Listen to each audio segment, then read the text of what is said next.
Let's get straight to it. Bitcoin has smashed past 100k. Altcoins like Doge and Solana are riding high. But Ethereum? It's stuck. People are starting to wonder, has ETH missed the memo on this bull run? Or is it secretly auditioning to be the next stablecoin?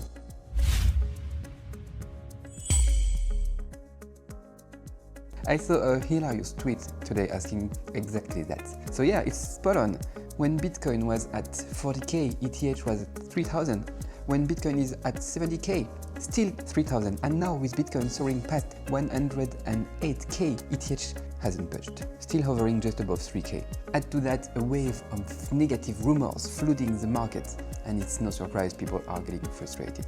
I personally hold quite a bit of ETH. You might remember when I shared my portfolio with you for stacking purpose mostly. After Bitcoin is my largest position, so yeah, I like stacking, for example, using Lido. I made a video about it, and yeah, it provides stable returns, which is pretty great. And let's be real, ETH staying stable is better than it crashing, right? Yeah, I have a few questions. Will Ethereum stay stuck forever? Is its bull run just a dream? Bonne question. That's exactly what I want to dive into today. With all the negative news and challenges swirling around Ethereum lately, can we still be optimistic about its future? Will it ever rise again? Let's break it down step by step. First, let's talk about the Ethereum network. It's slow and expensive.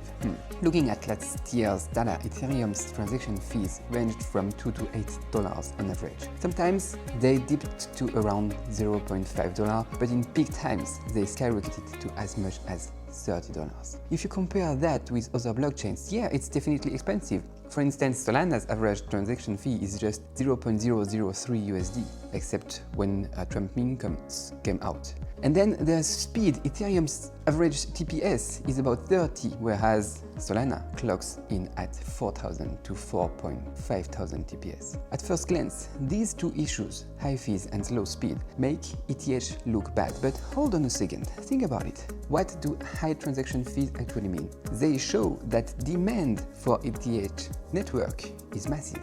The fee mechanism helps prevent overloads that could crash the network. Sure, it's not ideal, but the fact that so many people are willing to pay high fees to keep using ETH proves its value. So yeah, there is that. And then upgrades are coming. In 2025, Ethereum will roll out its Plectra upgrade, split into two phases. The first phase is set to launch in early 2025 and brings some user-friendly changes. The most exciting part? You'll no longer need ETH to pay for gas fees. Instead, you can use other tokens like USDC or DAI, and even have third-party services sponsor your gas fees. So don't underestimate this small change. In a competitive market, even one extra step in a process can drive users to a rival platform. Kind of like how we all choose the easiest option when we shop online. This upgrade removes friction, making Ethereum much more user-friendly. And Ethereum is still the world's second largest cryptocurrency by market cap and remains the top smart contract platform. So yes, the upgrades have been slow, but the Plectra upgrade could be a game changer.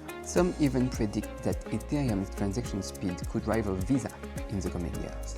When we talk about Ethereum being slow and expensive, there is plenty of reasons to believe these problems could soon be a thing of the past. And I won't even get into the solutions that Ethereum L2s are already offering. Just looking at what's coming, it's clear Ethereum could make a big comeback in the next few years. And then there is ETH ETFs. They are underperforming, they say. Is that a problem?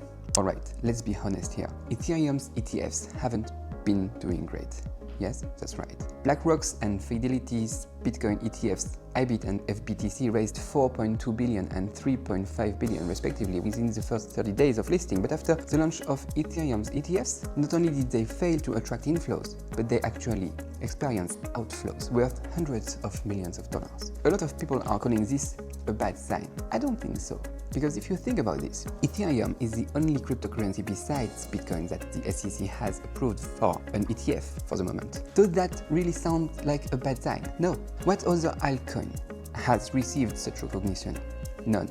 They all got rejected, and on December 21, the SEC even approved the first hybrid Bitcoin Ethereum ETF. Plus, Ethereum spot ETFs are still maintaining net inflows overall. As institutional players enter the crypto space, they'll likely prioritize assets with long-term investment value. Ethereum spot ETFs are a strong contender for that. And here is another important point I want to share. One reason many people are not buying the ETH right now is because of stacking, which I mentioned earlier. A lot of investors prefer stacking ETH, for example on Lido, rather than simply hold a spot ETF. Why? Because stacking generates returns. From this perspective, the current state of ETH ETFs actually makes a lot of sense, doesn't it? That's exactly why I am not worried about the performance of Ethereum ETFs right now. The fact that they have SEC, government and institutional approval is already a massive win in my book. And then, third problem that we have to debunk is the decline of the Ethereum narrative. Let's face it, a lot of the money in the market follows innovation. Think about the years when Ethereum market cap exploded. What were the hottest trends back then? DeFi, the metaverse, NFTs, all of which were built primarily on Ethereum. But in the past 2 years, you don't need me to tell you, it's been all about memes. The meme sector has absolutely dominated, crushing every other trend in its path. And where do memes thrive? On high-performance blockchains with low gas fees, like Solana. Ethereum, with its slower speeds and higher fees, just doesn't fit that narrative. But for these old gamers, like, these chains like Ethereum, the narrative does seem weaker right now. Indeed, but here is the thing. Narratives and trends are cyclical. They follow cycles, and if you look closely, DeFi and NFTs are already starting to make a comeback. Plus, let's be real, while memes are entertaining and the sector is booming, when it comes to long-term investment, are you going to put your money into memes or DeFi?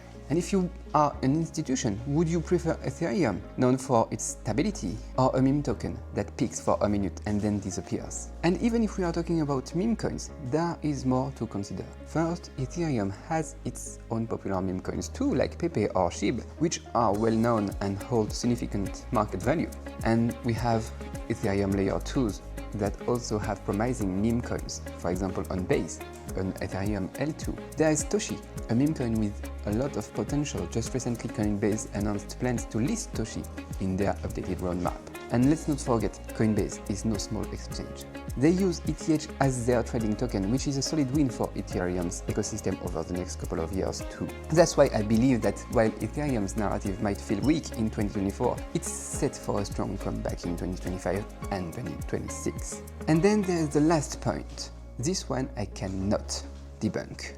The internal conflicts. Beyond the technical and financial factors we've talked about, Ethereum's internal conflicts have also become a reason why some people don't trust it. And honestly, I think this is Ethereum's biggest issue. You've seen my thoughts on other problems. I'm generally optimistic, but when it comes to internal drama, that's the part I dislike the most. Having someone represent a blockchain like Vitalik for Ethereum, it has its pros and cons.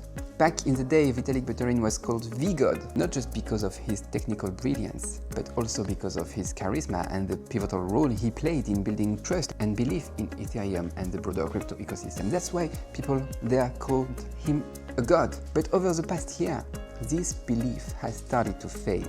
That fresh sense of excitement is gone. In my opinion, Vitalik and his foundation now have too much influence over Ethereum. Bitcoin's strength lies in its community and users. I feel like Ethereum has matured enough for the community to take control. It shouldn't be so heavily influenced by one person or one organization, the Ethereum Foundation. This reminds me of something Lane Rettig, a core developer on Ethereum team, tweeted. He said, Ethereum governance has failed. We are effectively a technocracy. A small group of technical experts, the core developers, have the final say on protocol updates. Every time I see a developer vent about Ethereum's roadmap on Twitter, it hurts. Every time Vitalik or the Ethereum Foundation sells ETH, it's painful. The issue will need to be addressed sooner or later. Honestly, I don't have a positive spin on this, like the 3 main points I talked about earlier. This fourth point is frustrating. I don't want to give anyone false hope. This kind of drama is unhealthy. That said, Ethereum is still the world's second largest cryptocurrency by market cap. This shows that these problems might not be too critical yet. But on the flip side, I sometimes wonder if it's precisely because Ethereum is already so big that these issues don't seem as important. If a new chain has this much drama, it probably wouldn't survive long. Users fear instability and lack of trust the most. In the end, I still believe this is an issue that needs handing governance to the users, making it more decentralized. That would be better. Anyway, here is my conclusion. While I believe Ethereum still has massive potential, I wouldn't advise a beginner to dive into it blindly. In the short term, Ethereum's rise remains uncertain. Long term, it will probably do well as long as there is no more drama. So, when will Ethereum's bull run return or start? To this question, I don't have an answer. I have no idea. I am waiting too. My Ethereums are there waiting. What about you? What do you think about all this? Let me know in the comments or hit me up on Telegram. I'll leave my contact info in the comment section, in the description box. Alright, that's all for today. Merci et au revoir.